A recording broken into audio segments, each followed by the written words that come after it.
Okay, good afternoon or good morning, everyone.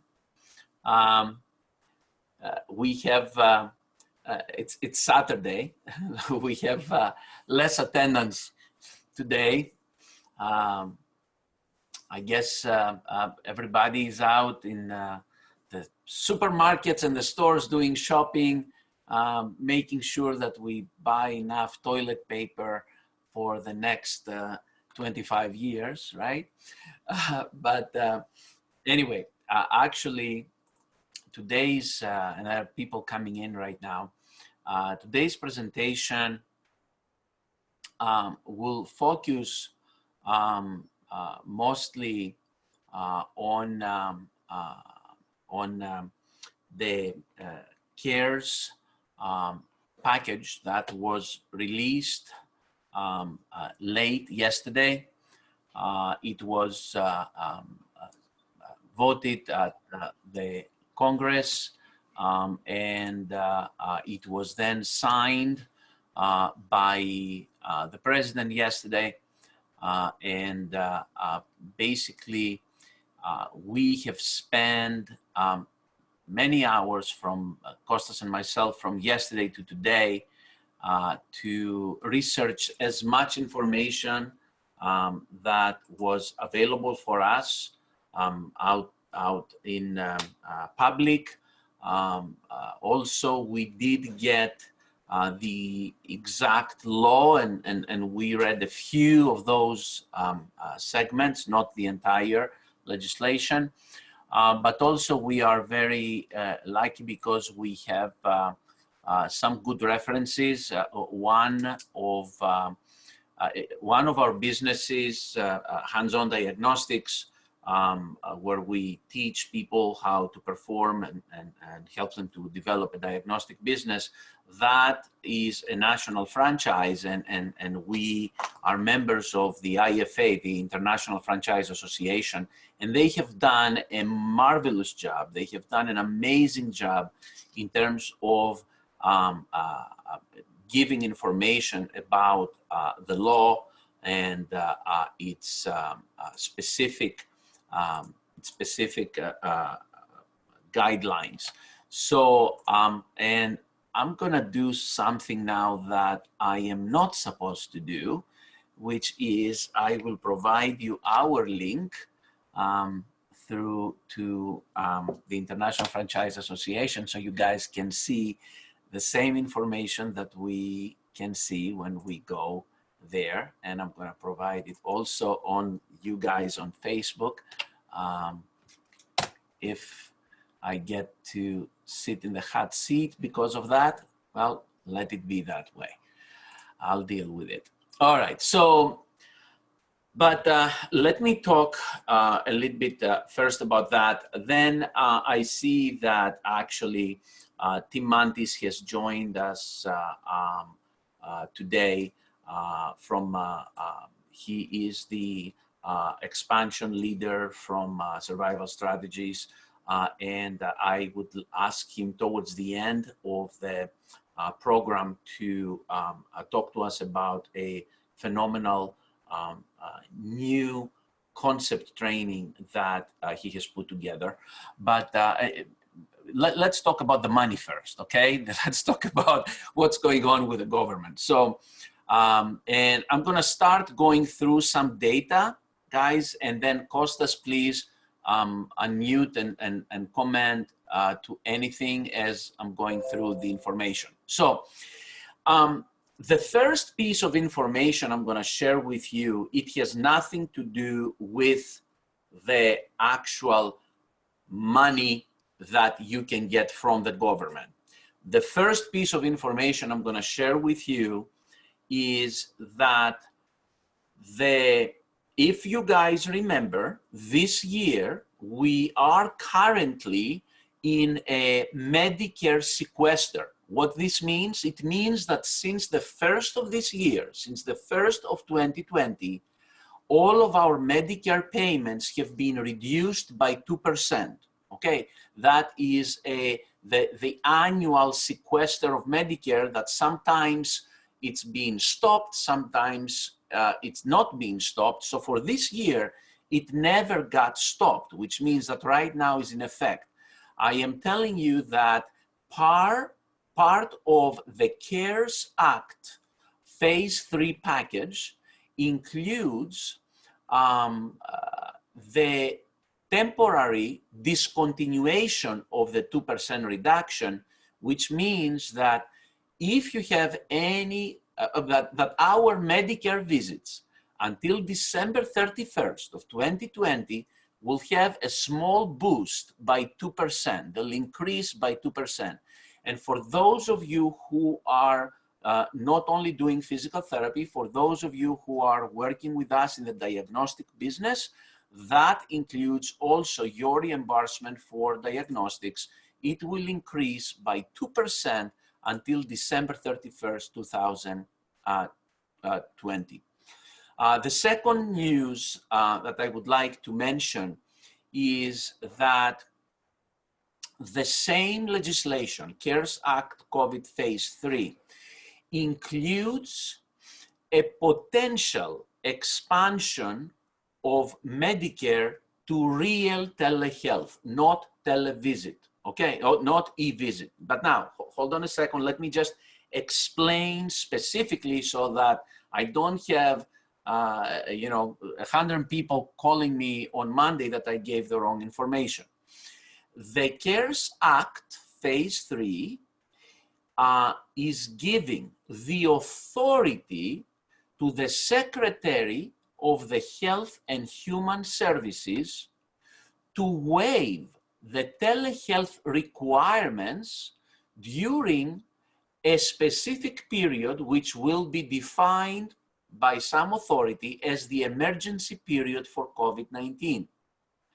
This means now that the HHS Secretary, the Secretary of Health and Human Services, will have the authority to waive these restrictions on the providers, including physical therapy. So literally, at this point, the legislators have given the okay to the Secretary of Health and Human Services to go ahead and authorize payments, full payments to physical therapists in an immediate basis. Now, Charles, this has not started. The authority has been given since yesterday to the Secretary of HHS, but it is up to the Secretary to make the change and say, yes, I am making physical therapists telehealth eligible for the emergency period. It's up to the Secretary of Health of HHS to make that decision. And this is why this morning I circulated to our HUDS members, and I will be circulating later today to our entire database a letter that you can submit via email to the Secretary of HHS to make that decision and make physical therapists eligible immediately. Now, if this happens, this is very good news because automatically you'll be able to provide to your Medicare patients, let's say half hour of telehealth, and you'll get paid as if that patient was in your office. The full codes when this gets, or if that gets approved by the HHS Secretary. So that was the second piece of news that I wanted to mention today. Now, if you are a business and you have as part of your recruitment process to your staff, let's say if you are paying part of their student loans under this provision, and until January 1 of 2021, you can contribute $5,250 to the student loan of your employee, completely tax deductible. And also, if you are a parent that you have your children or yourself, you happen to have federal student loans, not private, federal student loans. These federal student loans are being deferred for both principal and interest until September 30th of 2020. All right, so this is all a very good news so far, and I am going to jump right now to discuss about a major piece of legislation that those of you who are private practice owners will find the most beneficial. Okay, so the most important piece of legislation is what is called the PPP, 3 Ps, the Paycheck Protection Program. What is that? I am making an assumption that all of you who are attending this today, you have employees, but you have less than 100 employees. So everything I will talk about is true if you have less than 100 employees in your business. So what will happen is the following. You will be able to apply and get a loan with the possibility of forgiveness either of the total amount or partial amount of the loan. Now, the first question to be asked would be how the decision is being made about how much of a loan you can get. The maximum you can get is $10 million. And the way it's calculated for the specific amount you will get is 250%, 250% of the payroll, the average payroll you have in one of the 2 periods that I'm going to tell you right now. Either the average payroll you had for January and February for 2020, or from February to June 2019.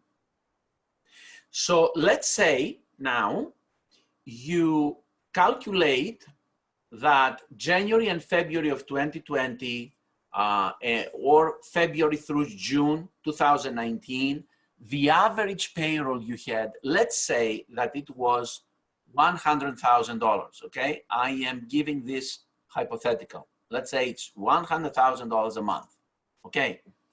You will be able to get a loan of 250% of that. So you'll get a loan essentially of $250,000 if this is true, if this is the true picture. Okay, so now you get $250,000, and let's say in that same period you had 20 full-time equivalent employees. 20 full-time equivalent employees. So now you have maintained some employees or more employees, or you may want to rehire some of your employees. And if you rehire them before June 30th of 2020, what I will state now will be true. So what is that? That payroll expenses, rent expenses, mortgage expenses, insurance expenses, your contribution to retirement expenses can be forgiven if they get paid from the money you are going to get as a loan.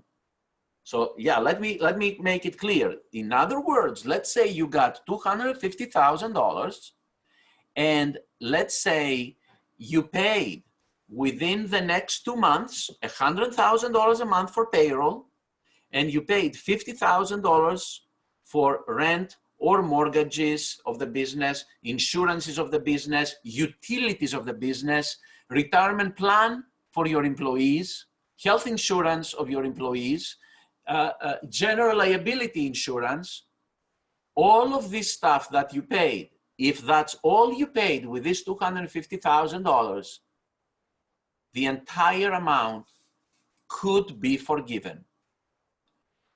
Now, any amount that would not be forgiven will have an interest rate up to 4% repayable over a period of 10 years.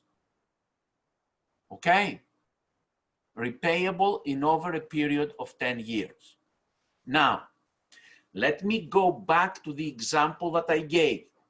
I gave an example that you got your January-February average was $100,000 payroll, and you had 20 full-time equivalents, and you were able to, let's say, get $250,000. Now, but now what happened, you fired, let's say, everybody, or you fired half of the staff. Let's say because of this news, you end up rehiring some staff. And let's say your payroll now is not $100,000 a month. Let's say your payroll is only $80,000 a month, and you have kept only 16 full-time equivalents instead of 20. So in the next 2 months then, your total payroll was 80 plus 80, 160 instead of 200. And maybe you negotiated your rent to go down or your mortgage to go down or whatever. So you managed to renegotiate some things, and then your expenses from 50,000, let's say, the other expenses became only, let's say, 40,000. So then, out of the $250,000 that you got from the CARES Act, from the PPP program, you used $160,000 for payroll purposes, and you used, let's say, another $40,000 for your rents and insurances and everything. But you got from the government $250,000. What did you do with the other $50,000? If you used the other $50,000 for non-qualified things to get a forgiveness, you will pay an interest of up to 4% in these $50,000 over a period of 10 years. I don't know, maybe you want to go to a cruise, but now cruises, they don't exist, at this point. Or if you decide to get a car or something, or you decided to do something that is not a qualifiable expense, you'll have to pay it with an interest, okay? So, and that is how this would work. Let's say some people, they might use this money for space improvement. I don't know if that's something that it would be okay to use it, or again, pay the money back with an interest of 4%. Yeah. And again, the guidance that exists right now uses language. The language of the guidance is salary. Oh, and I need to mention something about the salary, which is very good news. Salary does not include only wages. It also includes 1099 independent contractors. That is part of the equation. It includes employee group healthcare benefits. It includes insurance premiums. it includes retirement contributions, and it also includes covered leave. Covered leave is that if an employee has to have a specific leave of absence, leave from the organization for a covered reason, and that is something that needs to be discussed. What is covered leave? One more important thing is that if you have, how do they calculate how much money they'll give you? I told you the payroll, right? But they are gonna look at the payroll more precisely. If you have employees who are earning more than $100,000, the calculation will be capped at their annual, as if they were making $100,000. So if you have somebody who's making, let's say, $120,000, those 20, they will be taken off the calculation for them to decide how much money they'll give you. Okay, so that will be part of the equation of decision of how much money they'll give you. All right. Now, how they give you the money and when they give you the money and all that.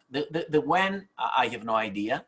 We haven't been able to find out. However, here is what we have been able to find out. With this legislation,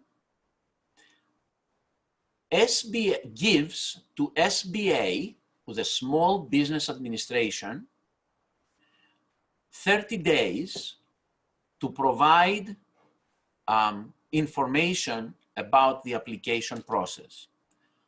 Obviously, if SBA takes 30 days, I can tell you it's going to be a big problem.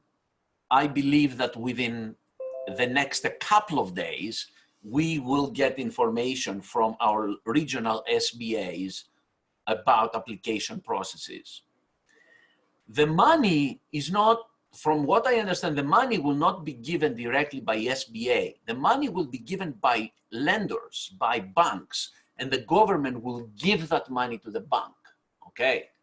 So there will be different banks out there.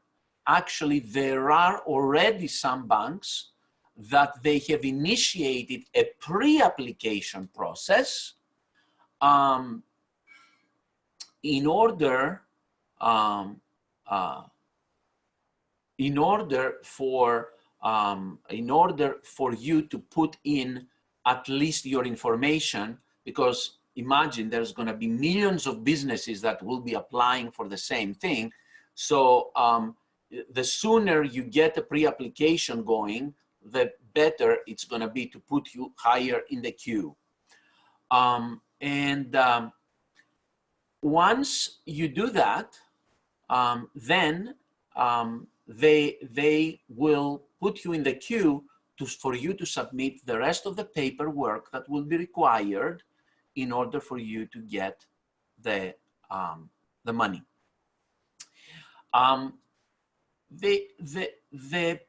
There will be some wait period for the money. I mean, I can't fathom that it will be in less than 30 days.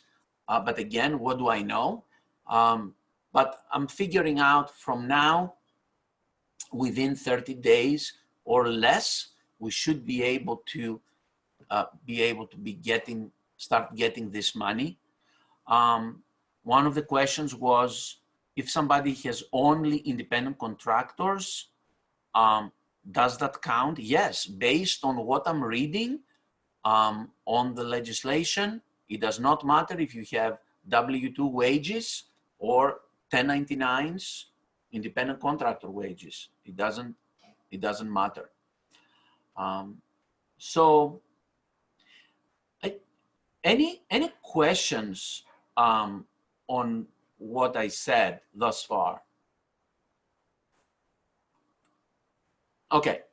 There are some other additions to that CARES Act, and that has to do with the employee retention credit. And this is a provision that provides a refundable payroll tax credit for 50% of the wages that is paid for from the employers towards the employee. So this is something, again, it is in the form of a refund to you. But what I don't know whether you can get both of them. You can get the loan, Correct. and then use the employee detection credit for an additional credit all in all. That's something to figure it out. I don't know if you know, Dimi, anything about that. No, there is no indication, but I would be very careful to find out if you apply for any of the other provisions, if you are going to be eligible to apply for the PPP.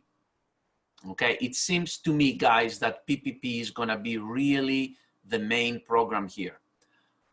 Again, individual people will make individual decisions, but you know, as a strategy, if you are a private practice owner, as a strategy, what you should be thinking is how can you utilize this assistance that you are getting at this point from the government to bring you to an even better state in the future than you were before. And like essentially, I'll definitely say that in order for you to do better in the future than you are doing now, one of the things that you can definitely do is to get trained, to train your staff. Training the staff is so important. I know, Tim, we're going to have you next week to talk about the specific training program you're doing, and Jason, I'm going to unmute you in a moment. But I would like, sorry for the background noise and for the dog and everything, but I'm at home, okay? So it's Saturday, we're at home today. So, but Tim, do you mind telling a couple of words to people about the virtual program you are doing real quick? Absolutely. Dimi, what we've noticed from talking to hundreds and hundreds of owners is the folks that are doing the best at getting through this period of time are the folks that have stability in terms of they're trained as executives.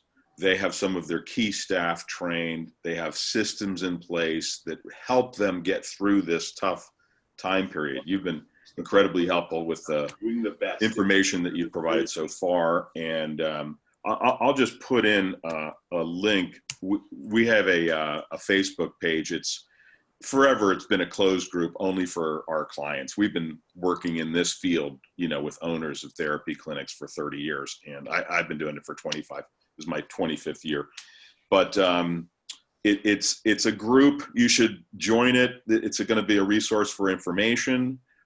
Some good information about things that changed, you know, with UHC in the last 24 hours. It's posted on there. And but that group, now we host meetings Mondays and Thursdays at 8 o'clock in the morning Pacific time, so 11 o'clock your time. But they're free. Come check it out. We're a training organization, so that's what we do. We're going to have a training session next Saturday. It's going to be all day. It's going to cover the keys to private practice success and how they apply now. You've been talking about a few of them. Obviously, this is critical information, but you bring up a good point, which is training is vital. We do have some time on our hands. It's chaotic right now, but we got to take some time and invest in ourselves. Figure out part of the plan, part of your emergency plan has to be training for yourself and some of your key people to get you through, make you stronger. We're going to get through this. Business is going to be back to, you know, full swing. Telehealth is going to be a big part of all this. We know going forward, you got to be prepared to take advantage of it and really flourish in the future. So I just put on the link to the group. I would join that. It's, you know, we'll accept you. It's open. We've opened it up to everybody right now. Anybody that's an owner, join in, tell your friends, tell your neighbors. But, and then you and I will talk, I think, when is your next workshop? We have, guys, we have, if you go to www.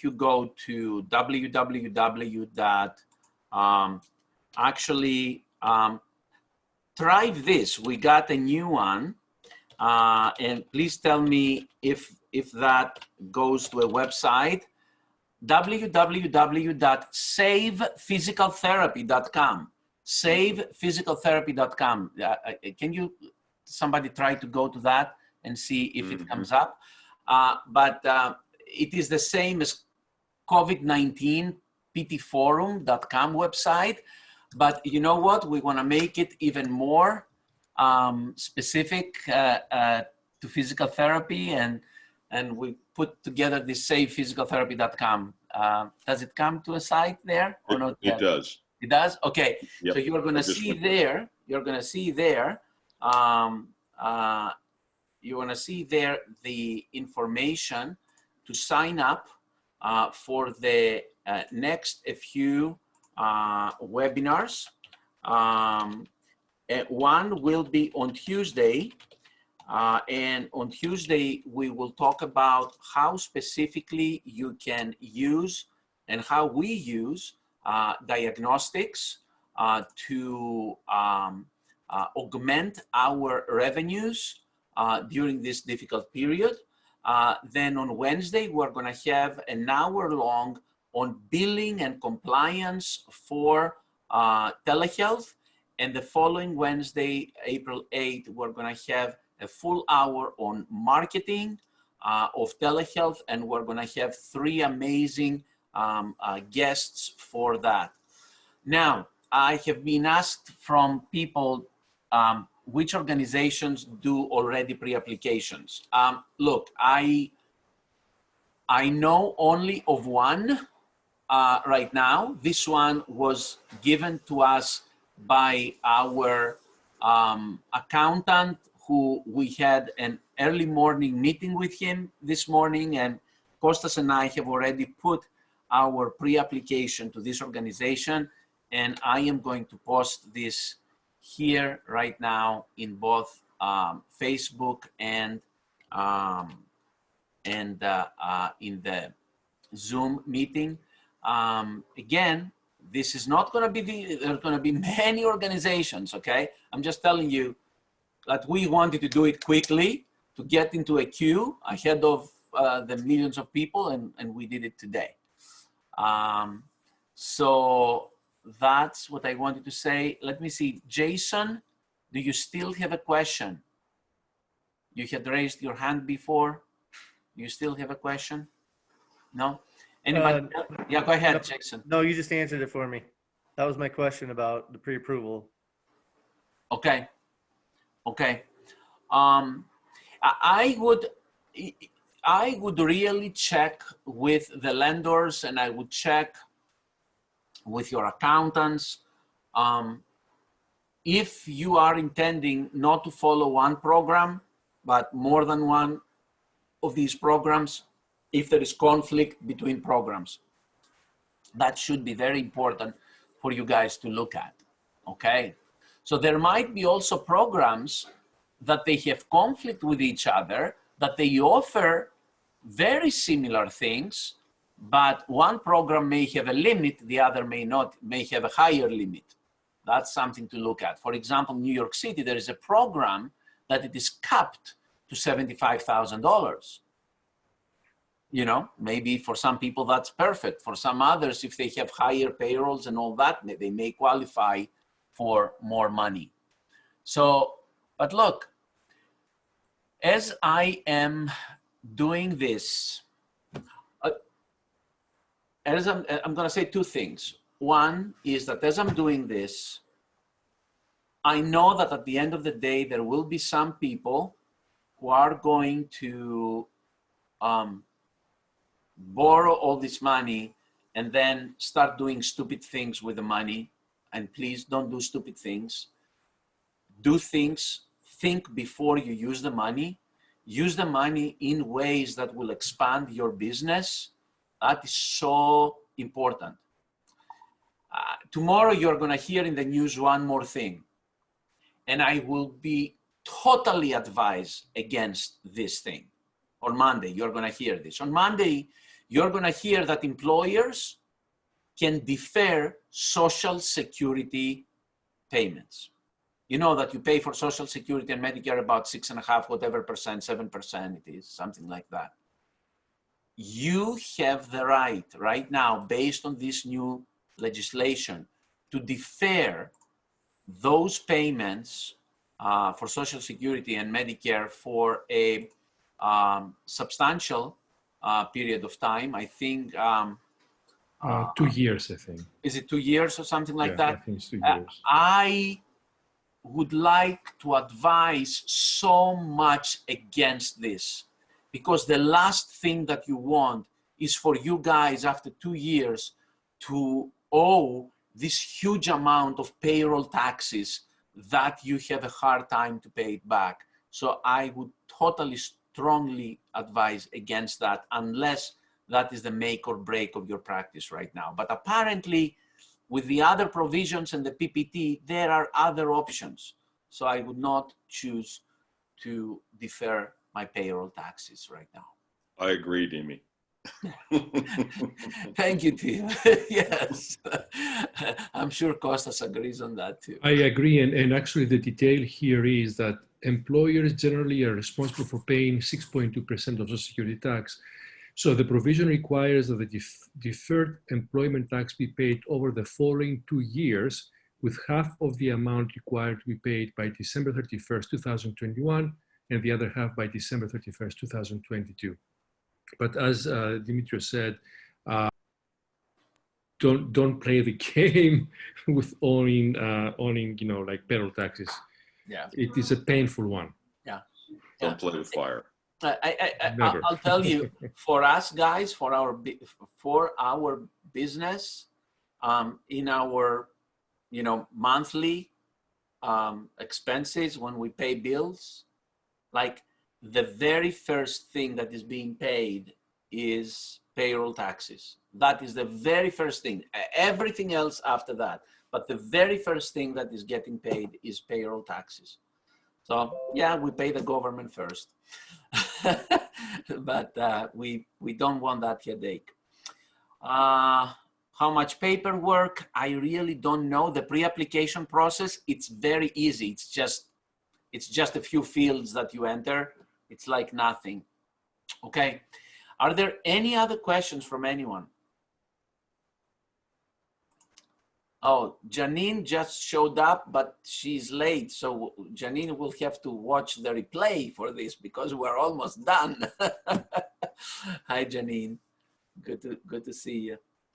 All right. So if there are any questions, can you clarify the process if they will forgive the loan? Or can you clarify the process how they will forgive the loan? As of now, we're not supposed to be billing regular CPT codes for Medicare, correct? Yes, you cannot bill regular CPT codes for telehealth of Medicare right now. To clarify the process, if they will forgive the loan, how they will forgive the loan. Well, as I said,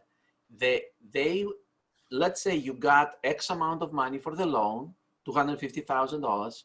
If you used in the period of 8 weeks, in the period of 2 months, the entire amount that you borrowed for payroll expenses, for payroll tax, retirement, funding, your portion of retirement, for insurance, for mortgage, for rent, and for covered leaves of your staff, then you won't have to pay anything back.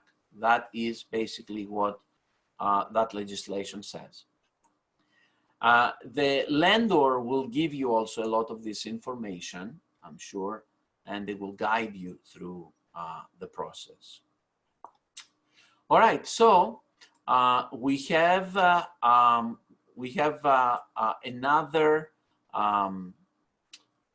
another town hall tomorrow at 1. Any further clarifications that we will find, we will bring them to you guys.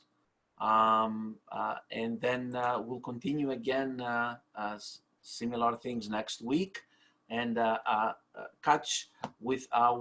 register to our webinars next Tuesday and next Wednesday. If you go to savephysicaltherapy.com, savephysicaltherapy.com, you'll be able to register to all that. Okay, Thank you all for your attention, and be well, and we'll get through all this. Things will start looking better and better, okay? Things will start looking better and better.